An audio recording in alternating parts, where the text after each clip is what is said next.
January 3rd, 2026. The world watches military helicopters landing in Caracas. The headlines scream liberation, democracy, justice restored. CNN calls it Operation Absolute Resolve. Fox News calls it the end of tyranny. But I don't watch cable news. I watch commodity markets. And commodity markets are telling a story that has nothing to do with democracy. 7,000 tons of gold reserves suddenly reclassified. $100 billion in coltan deposits now accessible to Western mining corporations. 300,000 metric tons of rare earth elements that China has been quietly extracting for a decade, cut off overnight. This isn't regime change, this is supply chain warfare. And if you think this is about freeing the Venezuelan people, you haven't been paying attention to the periodic table. Subscribe to the Gray Ledger right now, because what I'm about to show you is being actively scrubbed from financial terminals as we speak. We don't report news. We decode transactions. Hit that button. Let's follow the money. Ladies and gentlemen, I'm your AG Asian guy, and the books are open. While politicians talk about human rights, we're tracking mineral rights. And the mineral rights tell a completely different story about why Venezuela just became a U.S. protectorate. Let me start with something they're not telling you. On January 2nd, 2026, exactly one day before the operation, a Chinese delegation met with Maduro in Caracas. The delegation included Chu Xiaoqi, China's special representative on Latin American affairs. They were there for 6 hours. What were they negotiating? According to leaked documents from the Ministry of Foreign Affairs, they were finalizing a 20-year exclusive mining concession for rare earth extraction in the Orinoco Mining Arc. The contract was worth $140 billion. The signing ceremony was scheduled for January 5th. It never happened. Because on January 3rd, at 3:47 AM Caracas time, Delta Force operators extracted Maduro from Fuerte Tiuna military complex. The Chinese mining contract became void the moment Maduro left Venezuelan airspace. China just lost access to the second largest rare earth deposit outside of Inner Mongolia, and they lost it 72 hours before they could formalize control. Now let's talk about what's really under Venezuelan soil. Because yes, Venezuela has 303 billion barrels of proven oil reserves. That number is accurate, but that's not why the Pentagon planned this operation for 18 months. Here are the verified numbers from geological surveys conducted by the U.S. Geological Survey between 2018 and 2024. These are not Venezuelan government estimates. These are independent audits that have never been made public until now. Gold, 7,000 tons in proven reserves. At current market prices of $2,050 per ounce, that's $462 billion. But here's what matters. Venezuela's gold is high-grade ore averaging 8.4 grams per ton. For comparison, South African gold averages 4.2 grams per ton. Venezuelan gold is twice as concentrated, which means extraction costs are 40% lower. Coltan. This is where it gets interesting. Coltan, short for columbite tantalite, is the mineral you've never heard of that's inside every electronic device you own. Your phone, your laptop, your car's computer system, military drones, GPS satellites, surgical equipment. Coltan is the capacitor that stores electrical charge in microelectronics. And 60% of global coltan comes from the Democratic Republic of Congo, where it's mined by hand in conditions that violate every human rights standard on the planet. Venezuela has an estimated $100 billion in coltan reserves in the Guayana Shield region. But here's what makes Venezuelan coltan strategically critical. It's the highest purity coltan ever discovered. Congo coltan averages 45-50% tantalum content.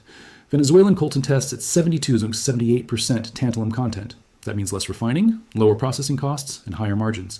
A mining executive I spoke with off the record estimated that Venezuelan coltan could be extracted and refined at 340 per kilogram compared to 580 per kilogram for Congolese coltan.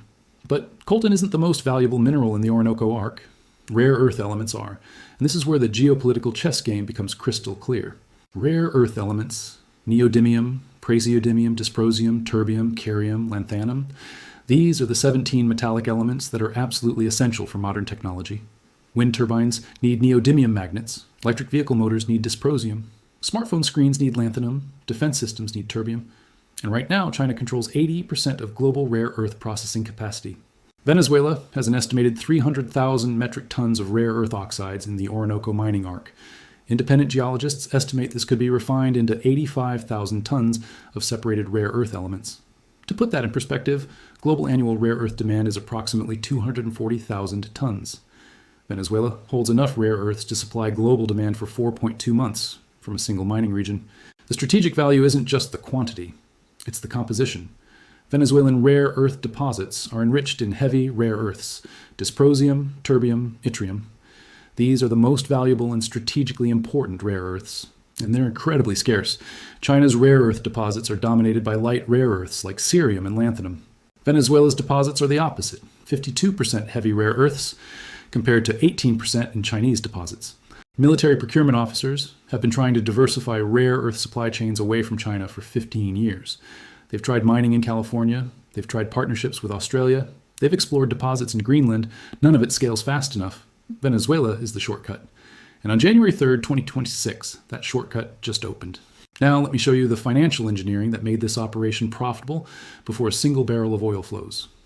On January 3rd at 9 Sugumanos AM EST, exactly 5 hours and 13 minutes after Maduro's capture was confirmed, the U.S. Treasury Department issued Emergency Order 14 TFV, which authorized the immediate seizure of all Venezuelan government assets held in foreign accounts under anti-terrorism statutes.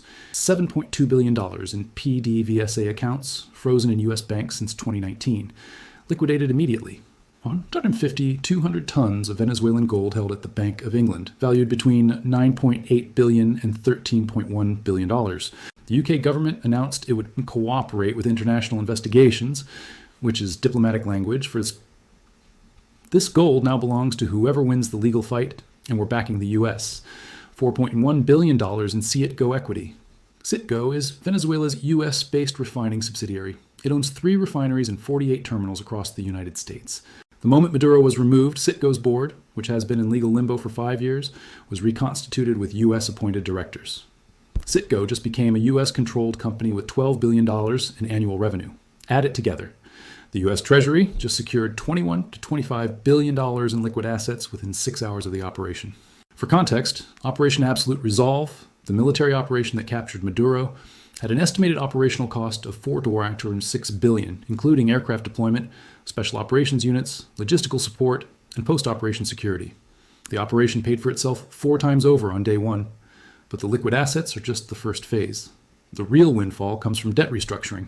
And this is where financial warfare gets sophisticated. Venezuela owes approximately $150 billion in total external debt, but that debt is fragmented across multiple creditor classes with competing legal claims. Here's the breakdown.